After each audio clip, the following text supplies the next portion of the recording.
მოგესალმებით, ჩემო ძვირფასო მეგობრებო. ახლა ხანს დიმიტრი პესკოვი, რუსეთის პრეზიდენტის პრეს-მდივანი გამოვიდა და ესეთი რაღაც თქვა, რომ რუსეთი საქართველოსთან ურთიერთობის ნორმალიზაციისთვის არის მზად. რაზედაც მე გადავწყვიტე, რომ ჩავწერო ვიდეო და ვიმჟელო ზოგადად რა ურთიერთობის პერსპექტივებია ამ გადმოსახედიდან რუსეთთან ახსადგენი, როგორი სახის ფორმატები უნდა შეიქმნას, რუსეთი რა სახის დათმობებზე უნდა წავიდეს და მთელი ეს ნომენკლატურა მინდა თქვენ გაგაცნოთ და მოგიყვეთ, მაგრამ ყველაზე მნიშვნელოვანი ის არის, რომ მე მინდა ახლა თქვენ ვიდეო განახოთ ამის მერე, რომელიც კარგად მეტყველებს ამჟამიდელი ჩვენი ხელისუფლების საკმაოდ ღირსეულ დამოკიდებულებას საგარეო და საერთაშორისო პოლიტიკაში, სადაც კითხვა დაუსვეს მაკა პოჭორიშვილს, რომელიც არის საქართველოს საგარეო საქმეთა მინისტრი, რომ აპირებთო ურთიერთობის აღდგენას რუსეთთანო და ძალიან ღირსეული პასუხი გაცა და არ ვიცი ამ თავრობას პრორუსულად და რუსეთუმებად რატო ნათლავენ, იმიტომ რომ მართლა რუსეთუმეები რო იყვნენ აბსოლუტურად სხვა სახისა და აბსოლუტურად უღირსი პასუხი იქნებოდა. ასე რომ დაალაიქეთ ვიდეო, გამოიწერეთ არხი, ასევე შეგიძლიათ Instagram-ზე გამოვყვეთ, შეგიძლიათ დონაცია გააკეთოთ არხის განვითარებაში დაეხმაროთ და მოდი ახლა გადავიდეთ და ვიმშელოთ რუსეთთან ურთიერთობის აღდგენის პერსპექტივებზე. საქართველოს წინა ადმინისტრაციამ უარი განაცხადა 3+3 ფორმატში მონაწილეობაზე. ხომ არ გადაგიფიქრებიათ? მე ამ ფორმატს 3+2 ფორმატს უწოდებდი, რადგან საქართველო ამ ფორმატში არ მონაწილეობს, თუმცა იგი ხშირად 3+3 ფორმატის სახელით მოიხსენიება. საქართველო არ არის ამ ფორმატის წევრი. ჩვენ ხო, არ ვართ ამ ფორმატის წევრი, უბრალოდ ფურცელზე ვიყავით 3+3 ფორმატი, იმიტომ რომ არც ერთი მაშინ მონაწილეობა არ მეგვიხია, ამაზეც ვიტყვი. რატომ და როგორ? თანამშრომლობთ ყველა მეზობელთან რუსეთის ფედერაციის გარდა, რასაც თავისი მიზეზი აქვს. საქართველოს ორი რეგიონი კვლავ ოკუპირებულია რუსეთის ფედერაციის მიერ. აი ამას რატო არც ერთი ოპოზიციური მედია არ აქვეყნებს? აი ხო, ობიექტურობაზე ხო პრეტენზია აქვს ფორმულა TV პირველ სამთავარს. ხო, აი საქართველოს საგარეო საქმეთა მინისტრმა მაკა პოჭორიშვილმა განაცხადა, რომ სადამდეც ოკუპირებულია ჩვენი ტერიტორიებიო და სანამ პოზიტიურად არ დაიწყება ამ მიმართულებით საუბარი, რადგანაც საქართველოსთვის ეგზისტენციალურად მნიშვნელოვანი და საგარეო უსაფრთხოებისა და ზოგადად ჩვენი ქვეყნის კონსტიტუციურად ყველაზე მთავარი პრივილეგირებული მიმართულება რომ უნდა აღდგეს საქართველოს ტერიტორიული მთლიანობა, ამას ეს ქალბატონი ამბობს და ამას არავინ არ აშუქებს. და დარწმუნებული ვარ ამ ვიდეოთი პირველად გაიგებთ ბევრი. რადგან მე უფრო მიყურებენ ვიდრე სამწუხაროდ რავი, ისეთ მედია საშუალებებს, რომლებიც ამ ყველაფერს თქვენ განახებენ. უბრალოდ არ მესმის ეს რა ორმაგი სტანდარტებია. ანუ ეს რო პრორუსული იყოს და რუსი და რუსეთუმე და აბაჰე და აბა, ხო, ანუ აბსოლუტურად სხვა კონტექსტის პასუხი იქნებოდა, ხო, ბუნება. ამ რეგიონში დღემდე უკანონოდ განლაგებულია რუსეთის შეიარაღებული ძალები. სწორედ ამიტომ ჩვენ არ განვიხილავთ ამ ფორმატში მონაწილეობის შესაძლებლობას. ჩვენ რუსეთის ფედერაციასთან ურთიერთობების მხოლოდ ერთი ფორმატი გვაქვს. ეს არის ჟენევის საერთაშორისო მოლაპარაკებები, ფორმატი, რომლის ფარგლებშიც საქართველო და რუსეთი კონფლიქტთან დაკავშირებულ საკითხებს განიხილავენ. ანუ ჟენევის ეს აქტი ხელშეკრულება რაც არსებობს, ანუ ძალიან აი ამ ქალბატონს ძალიან ვაფასებ მარტო იქიდან გამომდინარე, რომ ესეთი ძალიან დახვეწილი, ელეგანტური და ძალიან ესე ვთქვათ არისტოკრატიული საუბარი აქვს და თან მით უმეტეს, როდესაც დიპლომატი ხარ ქვეყნის ნომერ პირველი, ანუ საგარეო საქმეთა მინისტრი ხარ ქვეყნის ნომერ პირველი დიპლომატი და ასე ღირსეულად იცავს საქართველოს ინტერესებს საერთაშორისო ასპარესზე. მოდი ახლა დეტალურად შევხედოთ ამ ყველაფერს უფრო. მეგობრებო, ნახეთ, ეხლა საქართველოს რუსეთთან ურთიერთობები უნდა აღადგინოს და ჩვენ უნდა ბაზარიც გავხსნათ და ჩვენი საქონელიც გავიტანოთ და რუსეთი რო ერთ-ერთი ნომერ პირველი იმპორტიორია საქართველოში და იქ 200 მილიონიანი ბაზარი ჩვენ გველოდება და ეს ლაილაი ეს რო 2-2 რო 4-ია და ეს რო საჭიროა საქართველოსთვის, ნუ ამაზე ყველა ვთანხმდებით. ალბათ ლიბერალების დამეთანხმებიან საქართველოში, რომ რუსეთის ბაზარიც აუცილებელია საქართველოსთვის, იმიტომ რომ აი ხა იმასე კომუნისტების დროს, აი შავანაცის დრო როდესაც იყო ქართველი რითიც გამდიდრდა, ეს იყო რომ თავისი მაგალითად ვაშლი იქნებოდა, კარტოფილი იქნებოდა, დატვირთავდნენ ამ კამასებს და მიდიოდნენ რუსეთში და იქიდან რავი, ძალიან დიდი ფული ჩამოდიოდნენ და რავი, რამ მაშინ შოვა ძალიან ბევრმა ადამიანმა ფული და რატო საუბრობ ამ ყველაფერს მე? აი მაგალითად ეხა იტალიაში რო ვიყავით, დავაკვირდი ერთ ძალიან საინტერესო მომენტს, რაზედაც კარგია რომ ეხა ამ შემთხვევით ვისარგებლებ და ამასაც ვისაუბრებ. ქართული ღვინო ევროპაში იმიტომ არ არის წარმატებული, მეგობრებო, რომ აი საფრანგეთს, იტალიას და ძირითადად ცენტრალურ ევროპის ქვეყნებს იმდენი რაოდენობით ღვინო აქვს, ისეთი მრავალფეროვანი და თან ისეთი გემრიელი, რომ ანუ უნდა დაფიქრდე ძალიან კარგად, რომ არავის არ ჭირდება შენი ღვინო ევროპაში. ეს არის აი ორჯერ მე ვამბობ აი მარტო ღვინოს, ედახ სხვა რამეს არ ვეხები ხა. მათ შორის მინერალური წყლებია, რომელიც შვეიცარიიდან, ავსტრიიდან აქ ეხა ევროპას და საკმაოდ ხელმისაწვდომ.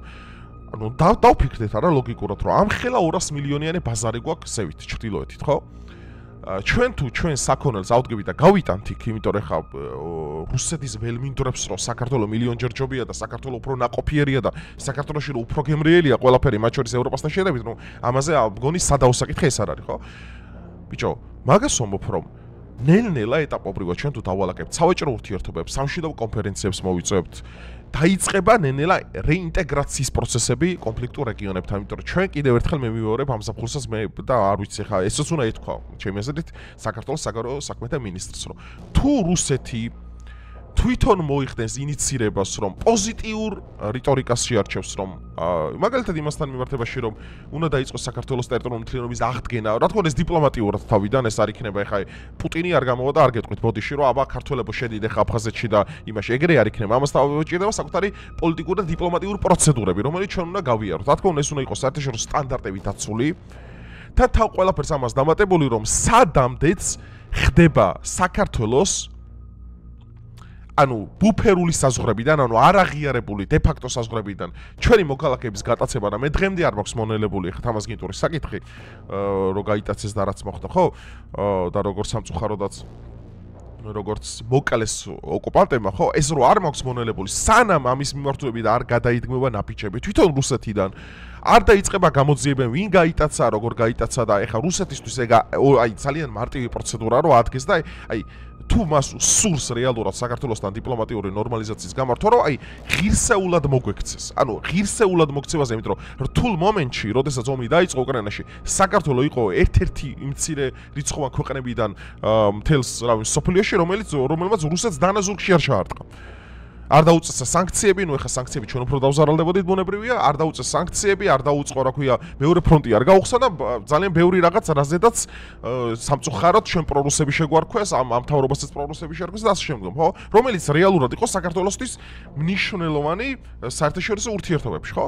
ანუ კითხვა უნდა დავსვათ, როდესაც რუსეთი ამ ყველაფერს დააფასებს და მართლა რიტორიკა შეიცვლება ამ მიმართულებით, ხო? მე ძალიან მომეწონა ამ ზაფხულს მაგალითად, როდესაც დაიწყო აფხაზეთისა და სამოჩაბლოს მიმართულებით ამ დაფინანსებები შეწყვეტა გაზის გადაკეტვა და რაღაცები, რაც ბუნებრივია დიპლომატიისთვის ასევე ძალიან პოზიტიური ნიშნებია, რომ იდეაში რუსეთს უფრო მეტად ჭირდება გაერთიანებული საქართველო საკუთარი დერეფნით და საკუთარი აქტივებით, ვიდრე მაგალითად ეხა შენი აფხაზეთი და ცალკე სამაჩაბლო ავტონომიებით. რატო? ამ ძალიან მნიშვნელოვანი და ძალიან პრაგმატული ახსნა აქვს. იმიტომ რომ აფხაზეთი არის მისთვის აი მორყეული კბილი. ჩვეულებრივად. რუსეთისთვის აფხაზეთის ავტონომია არის მორყეული კბილი. მოტეხილი ტოტი. და საქართველოს თუ უარს იტყვის ნატოში ინტეგრაციაზე და ბუნებრივია უკვე ნათქვამია, ხო, ჩვენ არ მიგვიღებენ ეს ხა ყველამ ძალიან კარგად იცით და მათ შორის პუტინმა, ხო?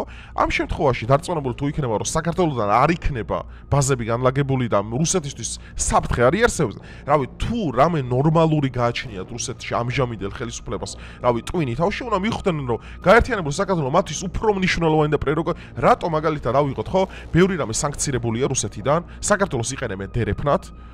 პლუს შეიძლება ნატო არ აწყობს, მაგრამ ევროკავშირი უფრო აწყობს რუსეთს საქართველოში, იმიტომ რომ ბევრი რამე იქნება მათთვის უფრო მარტივად ხელმისაწვდომი. ბევრი ხევისენი, რა ქვია, პროდუქტები იქნება, რაც ევროპიდან შემოვა, რასაც საქართველოს იყენებს, როგორც არის მაგალითად ჩეჩნეთი, ყაზახეთი, აი ასეთ ქვეყნებს იყენებს ისეთი ესე თქვა ტრანზიტულად რუსეთი, რომ რაც სანქცირებული აქედან შედის რუსეთში. ამიტომ ეს უფრო მათ ჭირდებათ რეალურად. ამიტომ ჩვენ უნდა გადავდგათ ძალიან ღირსეული, აი ხა ქალბატონმა მაკამ რა პასუხიც გასცა, ეს არის ძალიან ღირსეული. ანუ პრორუსობა იმას კი ანიშნავს, აი რუსეთი რასაც ამოს ყველაფერს დასუკრავ, არა, ღირსეული პასუხი ის არის, რომ საქართველოსთვის ტერიტორიული მთლიანობა არის ეგზისტენციალურად მნიშვნელოვანი, რომ აფხაზეთი და სამაჩაბლო არის საქართველო. კი ბატონო, მე დავჯერდ ვისაუბროთ ყველაფერზე, კაცო. მე ის შიგევროპელი ხო არ ვარ, რაიმე რუსეთის მიმართროფობია აქვს, აი რუსი ოღონდ არ გაიგოს და იმას საკუთარ ცოლებსაც კი შეურაცხყოფას აყენებენ, ის აბუდაბიში რომ ამბავი მოხდა და ზარქუას ხო გახსოვდა გამები და ტიპი გამოდის ესეთ რამეს ეუბნება, რომ რუსებს აგინებს და ცოლი ყავს რუსი. აი ზარქუას რომ მოვიდა ეგ ინციდენტი ხო გახსოვთ აბუდაბიში. ის თავდასხმელი ვინც იყო, ვინც აგინა. რუსებს აგინებს და ამ დროს რუსი ყავს ცოლი, ეს ხო სერიოზული უპატივისცემულობა და საკუთარ თავის აი ბოლომდე დამცირება. ხო და ესეთი იდიოტებისგან ჩვენ რომ გამთავისუფლდეთ რეალურად და ემოციები გვერდზე გადავდოთ, პრაგმატულად უიასროვნოთ, ამ შემთხვევაში აუცილებელია რომ ავითვისოთ რა. ამ ფორმატში ასევე წარმოდგენილია შეერთებული შტატები, გაერო, ეუთო და ევროკავშირი. ამ ფორმატს ჩვენთვის ძალიან დიდი მნიშვნელობა აქვს, რადგან ის კონფლიქტთან დაკავშირებულ საკითხებზე მსჯელობის შესაძლებლობას გვაძლევს. რაც შეეხება რეგიონს და რეგიონულ თანამშრომლობას, ჩვენ გვაქვს შესანიშნავი თანამშრომლობა სხვა მეზობლებთან, სომხეთთან, აზერბაიჯანთან და თურქეთთან. კი, აზერბაიჯანთან ძალიან კარგი ურთიერთობა გვაქვს. ეხლა პრეზიდენტი იყო ჩვენი იმის ყაველაშვილი ჩასული პირველი ოფიციალური ვიზიტით, ასევე სომხეთთან გვაქვს დალაგებული, თურქეთთან აგერ ყობახეთზე იყო ჩასული და სავაჭრო ურთიერთობები გადაიხედა და ბევრი რაღაცა. ანუ საქართველოს აი მე ხანდახან რა მიგურს იცი სერიოზულად ვამბობ ყველაფერს რომ არ უყურებენ ხალხი არ უყურებს რა ხდება მსოფლიო პოლიტიკაში. რეგიონულ პოლიტიკაში რა ხდება არ უყურებენ. აი მე ესე დასკვნა გამოვიტანო ამ ეს ხალხი საზრდოობს რითიც აი ვინ მოკლეს ის ვიღაცას კამერით ვინ შეუვარდა და რუსო ეძახა ვინ გაწუყნეს ვინ გააკეთა რაღაც უფრო მეტად ემოციური განცხადება ანუ აი ქართველების მთავარი პრობლემა რაც არის რა აი ცარიელა ემპათია აი ეს გვაყენებს ყველაზე დიდ დარტყმას ჩვენ სამწუხაროდ ჩვენ პეტრულ საქართველოს რა რომ აი პრაგმატულად ხო შეიძლება ვისწავლოთ ხალხო აზროვნება და რეალურად ინფორმაცია აგერ დევს და მე დარწმუნებული ვარ ეხლა საქართველოს საგარეო საქმეთა მინისტრის ეს გამოსვლა ანტალიაში პირველად მოისმინა ბევრმა აი გეხოცებით დაწერეთ კომენტარში რა უნდა პირველად მოისმინეთ ეხლა ქალმა მეტი რა ენაზე თქოს ამ ქალმა რომ იმ შემთხვევაში ვდგავთ ნაბიჯებს თუ დაიწყება იმის რა ქვია ტერიტორიული მთლიანობის აღდგენის პოზიტიური საუბრები თავიდან არავინ არ მოგცემს რა თქმა უნდა ხო ამას არავინ არ ამბობს მაგას 10 წლეულებია რაც საქართველოს ევროპული ინტეგრაციის გზას ადგას ჩვენ გსურს ვიყოთ ევროკავშირის წევრი ამ კურსმა საქართველოს თავისი კანონმდებლობის ევროკავშირის კანონმდებლობასთან ადაპტირების ევროპული სტანდარტების დანერგვისა და ევროპულ ეკონომიკურ სივრცესთან დაახლოების შესაძლებლობა მისცა ხო ოღონდ მინდა დავამატო ეხლა ამ ქალბატონსაც ალბათ შემეძლო უფრო უნდა განევრცო და ძალიან კარგი იქნებოდა თუ ახლა ამაზე გავატარე ევროკავშირი სანამ არ დაუბრუნდება ევროპულ ღირებულებებს მაგამდე არც მე მინდა ევროკავშირი ეპირდები რომ ამბობ არც ევროკავშირი არ მინდა სანამ ევროპა იქნება deep state-ის გავლენის ქვეშ, სანამ საფრანგეთში არ დაბრუნდება ნაციონალიზმი, სანამ გერმანია არ გადახედავს საკუთარ საიმიგრაციო პოლიტიკას, სანამ ბელგია არ განთავისუფლდება ამ კორუმპირებული დამპალი აი ბიუროკრატებისგან, მაგამდე მე არ მინდა ევროპა პირდაპირ ვამბობ. აგერ აი ხო არის, ხო მეუბნებით კოცი ხარ, აი მაგაში არ ვეთანხმები ახლა. და ვამბობ რომ ჩემთვის სანამ ახლა არ ვიცი შეიძლება ეს ყობახიძე ამბობს ხოლმე მაგ იმას რა ქვია რომ ყობახიძეს უფრო ვეთანხმები ამ მიმართულებით რომ იმიტომ გადაიწია საქართველოს ესე თქვა ევროპა ევროკავშირში ინტეგრაციის პროცედურა, რომ სანამ ევროპას ამხელა პრობლემები აქვს, მეგეთი ევროპა არ მინდა. სანამ აზულიანტები არსებობენ, სანამ სოციალური დახმარებები გაიცემა ზანგებზე და გაიცემა იმის რა ქვია კანიბალებზე და იმაზე რა ქვია ბარბაროსებზე, რომლებიც იმაში გერმანიაში, საფრანგეთში, შვედეთში, ნორვეგიაში, ბრიტანეთში ქალებს აუპატიურებენ ქუჩებში, მეგეთი ევროპა არ მინდა. აიღა მიდი და მაბრალად კოცი ხარო მინდა. ეს მიღწევები უდიდესი რესურსია, რამაც შეიძლება სარგებელი მოუტანოს მთელ რეგიონს. ესეც გამოვიდა მამუკა მდინარაზე და პესკოვი რუსეთებსაც არის საქართველოს ურთიერთობების ამაზე პასუხს ეხა უყურე აი მე მინდა ძმაო ჩავთოთ ეხა ცარიელა პრაგმატული გონება მხოლოდ მახვილი გონება ჩავთოთ მხოლოდ თუ ეს მთავრობა არის რუსული და იმართება რუსეთიდან და რასაც პუტინი ამბობს ესენი იმეორებენ ერთ-ერთში აი რატო სცემს ესეთ პასუხს მამუკა მდინარაზე აი დაუშვათ ეხა პუტინი ურეკავს ესეთ რამეს მამუკა იცი რა ეხა უნდა შენ თქვა ეგეთი რაღაც რომ საქართველოსთან და რუსეთს შორის აღდგება ყველანაირი ურთიერთობა, აი ეგრე. აი დაუშვათ ეს სცენარი წარმოვიდგინოთ, ხო ეხლა აი ესეთ პასუხს მდინარაზე რატო ცემს? ვიდრე საქართველოს ტერიტორიები არის ოკუპირებული, მსგავს საკითხებზე ჩვენი მხრიდან პოზიტიური პასუხი ვერ იქნება. მაგრამ როდესაც ოკუპანტი ამ საკითხზე დაიწყებს საქართველოსთვის პოზიტიურ კონტექსტში საუბარს, მე ვილაპარაკოთ ყველაფერს. ხო ისაოცრებო. თუ ეს კაცი აი ხო გვაბარალებთ არა? ხო, ნუ ეხა ნარატივი თითქმის ერთი და იგივე გვაქვს, ნეოკოცური და კოცური ნარატივიც ერთი და იგივეა, ხო, უბრალოდ განსხვავდებათ, ავანგარდული მიდგომებით განსხვავდება, ხო? ბიჭო, თუ ამ კაცს აბრალებთ იმას, რომ ეს არის, რავი, რუსეთის აგენტი, რუსეთიდან იმართება პუტინის დავალებებს ასულას ბიზინა რუსი, ანუ ყველა ხო ეგრე იყო ეხა. ესეთ პასუხს რატო სცემს ტრიბუნიდან აი გეკითხებით. აი ხო მოის ქართული ხო ყველას გვესმის, აი მე დარწმუნებული ვარ, აი ხანდახან ეჭვება რა ქართული ბევრს არ ესმის, მაო. კაცი გამოვიდა და თქვა სანამ პოზიტიური ნაბიჯები არ გადაიდგება, არ ვაპირებო მოლაპარაკებაში მიღებას. ეს თუ პუტინი თუ ამას მართავს. გეკითხებით. აი რატო სცემს ესეთ პასუხს? აი რამე ახსნა ხო შეიძლება ან მეცნიერებაში, ან ფილოსოფიაში, ან პოლიტოლოგიაში, ან რაღაც ენაზე არსებობდეს. უბრალოდ ეს არის ხალხო, კიდევ ერთხელ ვიმეორებ, ეს არის ორმაგი სტანდარტები და ეს არის ლიბერალური და აი სიგიჟეების და აი deep state-ური საწამლავის, რაც საქართველოს შემოუშვა, რომ ყველაფერზე, რაც სამშობლოსთვის პოზიტიურ კონტექსტში იდგმება, ნაბიჯ, ყველაფერი რუსულია.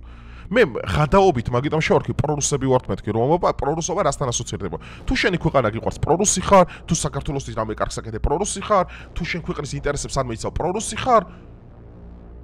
სოფლიოში ყველა უნგრეთი პრორუსია, სლოვაკეთი პრორუსია, სერბეთი პრორუსი, რატო? მათი მთავრობა ფიქრობს, რომ მეტად სუვერენული იყოს საერთაშორისო პოლიტიკაში, ხო?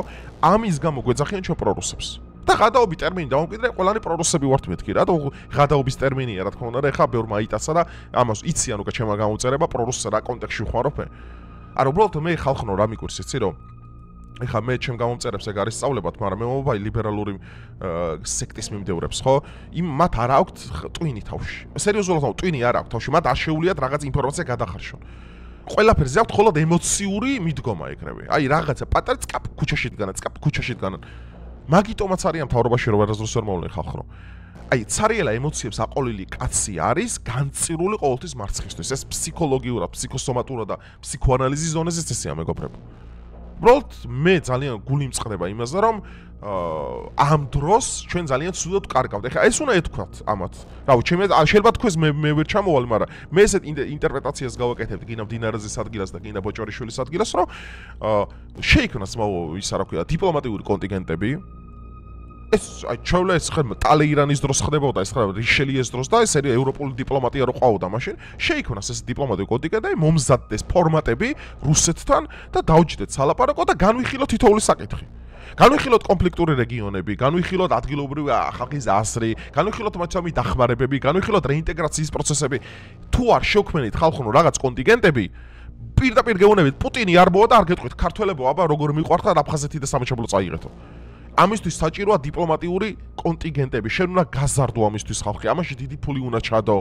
რომ შენ მოამზადო ესენი, რომ ხალხო დიპლომატი არის უმნიშვნელოვანესი ტიტული და უმნიშვნელოვანესი სტატუსი შენი ქვეყნისთვის, როდესაც მიდის ბრძოლა საერთაშორისო ურთიერთობებში შენი ქვეყნის ღირსება როგორ დაიცვა. მე ძალიან მომეწონა საქართველოს საგარეო საქმეთა მინისტრის პასუხი, ქალბატონი მაკასი, ძალიან მშვენიერი და დახვეწილი იყო, მაგრამ კიდე შევასწორებდი ბევრ რაღაცას მე რომ მკითხო. რადგანაც საქართველოსთვის უმნიშვნელოვანესია რუსეთთან დიალოგი. უმნიშვნელოვანესი. შედაც არ უნდა ჩინეთზე იყო გადახვიდე, რაც არ უნდა გინოდეს დასავლურ ისენი, რუსეთს შენ ვერასდროს როგორც ბატონმა ბიძინამ თქვა, რუსეთს თქვენ ვერ გამოცვლით ვერასდროს. რაც არის რუსეთი, ესეთი უნდა ისწავლოთ მანთან საუბარი. მე მჯერა რომ იქაც არსებობენ მოაზროვნე ხალხი გიჟების გარდა, გიჟებიც არიან რუსეთში, რა პრობლემაა, გიჟები ყველგან არიან, რომ აღვადგინოთ ჩვენ ნორმალური ხალხი, მე მჯერა რომ ეხლა კიდევ ერთხელ გეუბნებით, მორყეული კბილი რა შეჭirdება რუსეთს, არა? რუსეთს უფრო არ ჭirdება ნატოზე უარის მთქმელი საქართველო, რომელიც მას საფრთხეს არ შეუქმნის, რომელიც დაიტესტა 2022-ში უკვე, რომ საქართველოს არ გაუხსნა ცეცხლი, მეორე ფრონტი არ გახსნა, სანქციები არ დაუწესა. და მათი მოქალაქეებია შეზღუდა საქართველოში. დღეს რომ წაგულეკეს აქ რუსებმა და უკრაინელებმა, ნუ ეხა აღარ არიან ისე, მაგრამ მაშინ რომ წაგულეკეს. და მაშინაც რა იყო ძმაო, ეხა რომ გამოდიყავთ ბიძინასბრალიაო, ისე რო ხდება ამდენი რუსიო. ქართველებმა რამდენმა გადაუფორმეს რეესტრებში და იმაში რუსეთს ბიზნესები. რამდენი ურეგისტრირებდით, აი ალალად თქვას იმ ადამიანებმა, როგორ შეუწყეს საქართველოს მოქალაქეებმა რუსეთის მოქალაქეებს ხელი საქართველოში რომ ბიზნესები დაერეგისტრირებინათ. ამაშიც ჩემი ბრალი ხო ბიზნეს ბრალი ხო არ არის და კობახიძის ბრალი ხო არ არის. ხალხო ვიდეოებს უღებდნენ 20-20 ომი რო დაიწყო, ორ თვეში დიდი რუსული ექსპანსია რო დაიწყო საქართველოში, შემოდინა მუჰაჯირობა თუ დიდი რუსობა საქართველოში, ქართველები ესე ბათუმში, თბილისში მიდიოდნენ ბიზნესებს ურეგისტრირებდნენ, მერე გამოვიდა ერთი წელს მერე არა შემაწუხეს რუსებმაო, არა ყველაფერს რუსულსო, რაღაც ზღაპრები. ქართველები ბინებიდან გამოყარეს. ბინების ფასი ხიდით გახუთმაგდა. ქართველი სტუდენტები ქუჩაში დაყარეს. თვითონ რუსები შეუშვეს და მერე მოდიან და ბიზნეს და უცხოს ბრალია ამდენი პროდუსობა ქვეყანაშიო. აი სისულელე ხო არის ბოლო დონის გაკითხებით. ყველაფერს ხელისუფლება ვერ დაარეგულირებს ქვეყანაში. სამოქალაქო შეგნება უნდა იყოს, როგორც ებრაელებს აქვთ, რომ ქართველი უნდა იყოს ყველაზე მეტად დაფასებული ქვეყანაში. არა. ეხა ხო აქციაზე დგანან. ჭიჭევაშაძე და ეგენი რომ გამოდიოდნენ დიდი რეჩები და ბინები რო რუსებზე ქონათ მიქირევებული. რატომ მაგაზე პასუხს არ თხოვენ აქციის მონაწილეები გაკითხებით? რუსულ რესტორნებში რო დადიან, რუსულ საჭმელებს რო ჭამენ და რუსეთში რო გულაობენ ჩუმჩუმა და მერე გამოდიან და აქციაზე გადიან და რაღაც იმაზე რა ქვია პაციფისტურ შეძახილებს იქიდან და სოფისტურ შეძახილებით რო გამოდიან. რატო აგაზე პასუხს არ თხოვთ? ხოშტარია რუსეთი და პირდაპირ ფინანსდება დოკუმენტებითაც რო წერია, მაგაზე პასუხს ატო არ თხოვთ. მე გაბრაზებული ვარ რაზე ხალხო, იცით რომ აი ის გვინდა რა ქვია, ჩიჩიაც გვინდა, ის ბაბაც გვინდა, ყველაფერი გვინდა. კაცი თქვა რუსეთი საქართველოს მზად არის, მოამზადეთ კონტინგენტები, მოამზადოთ ჩვენ დიპლომატები, თუ მაშინ არა, მაშინ მე კიდევ ერთხელ პუტინი არ დარეკავს რუსეთიდან საქართველოში და არ იტყვის, აბა ქართველებო ხვალ აფხაზეთში შედიხართ. შენ თუ ნაბიჯები არ გადადგი, მაკაცმა შენ უკვე განიშნა. თქვა რომ აფხაზეთს შეუწყდა ნახმარებები, სამაჩაბლო შეუწყდა. და აფხაზეთშიც არის ანტირუსული, დამიჯერეთ ანტირუსული, იმიტომ რომ უკრაინაში იბრძვიან აბსოლუტურად უაზრო ომში აფხაზები და ოსები. რისთვის? ამიტომ ჩვენ უნდა დავიწყოთ დიალოგი ხალხო. ეს საქართველოს რუსეთ-საქართველოს ურთიერთობები მე მესმის და მე თქვენი არგუმენტის მესმის, მე ვიცი რასაც რომ აბა რუსისად დაჯერებულა, რუსეთს რო არ უნდა ვენდოთ ბოლომდე, ნუ ეს ცხადია მე რას მიხსენით ახლა მაგას. ამიტომ გარანტად დავაყენოთ ჩინეთი, გარანტად დავაყენოთ სხვა ქვეყნები, რომლებშიც ჩვენ მაგალითად ანაკლიის სპორტი აკრა, იმ მშვენიერი გარანტი უსაფრთხოების მაო. არაბული ინვესტიციები ჩაიდოს საქართველოში ამდენი. თქვენ რა გონიათ რომ ეხა რუსეთს რო დაესიზმრება, დღესაც შეუულია მარტივად რუსეთს საქართველოს შემოვიდეს. აი პირდაპირ რომ დღესაც შეუულია. ამას იმიტომ არ აკეთებს, რომ აქ არის ჩინეთის ფაქტორი, აქ არის არაბული თელი ინვესტიციების და ამხელა ბიზნესები და ჩვენ უნდა გამოვიყენოთ ჩვენი რეგიონი და სტრატეგიული ტერიტორიები საქართველოსთვის სასარგებლოდ. მე ვამბობ რომ ვევაჭროთ ამერიკელებს, ვევაჭროთ ევროპელებს, ვევაჭროთ ჩინელებს, ვევაჭროთ ყველას აბსოლუტურად ქვეყანაში, რომ საქართველოსნაირი პატარა ქვეყანა მეგობრებო, ვერ ისაუბრებს ხმამაღალი ტონის საერთაშორისო ურთიერთობებში. ჩვენი კოზირი არის ჩვენი სტრატეგიული ობიექტები, რომლებიც ღმერთმა გვიბოძა აგერ სავაჭრო საქარავნო გზებით. გამოვიყენოთ რა. მე მინდა საქართველოსთვის კარგი, მე ვარ ქართველი, აი მიდგა საქართველოს დროშა, მე არც პრორუსული, არც აპროამერიკული, არც მე მინდა რომ ქართველები ცხოვრობდეთ კარგად და საქართველოს იყოს წარმატებული ქვეყანა. მაგრამ სანამ ჩვენ ამ ჭირს, რაც არის ყალბი ემოციები და აბა რუსეთი როგორ ახსენე და აბა ამერიკა, მან ჩვენ არაფერი გვეშველება რა. აი გეუნებით, აი ადამიანი, რომელიც შეპყრობილია ცარიელა ემოციებით, განწირულია მარცხისთვის. მე გეუნებით. აი 100%-იან გარანტიას გაძლევთ მაგის. სანამდე ჩვენ არ ვიქნებით უფრო მეტად დიპლომატები, რაციონალისტები და პრაგმატულები, ჩვენ არაფერი გვეშველება, როგორც ერს და როგორც მოდგმას.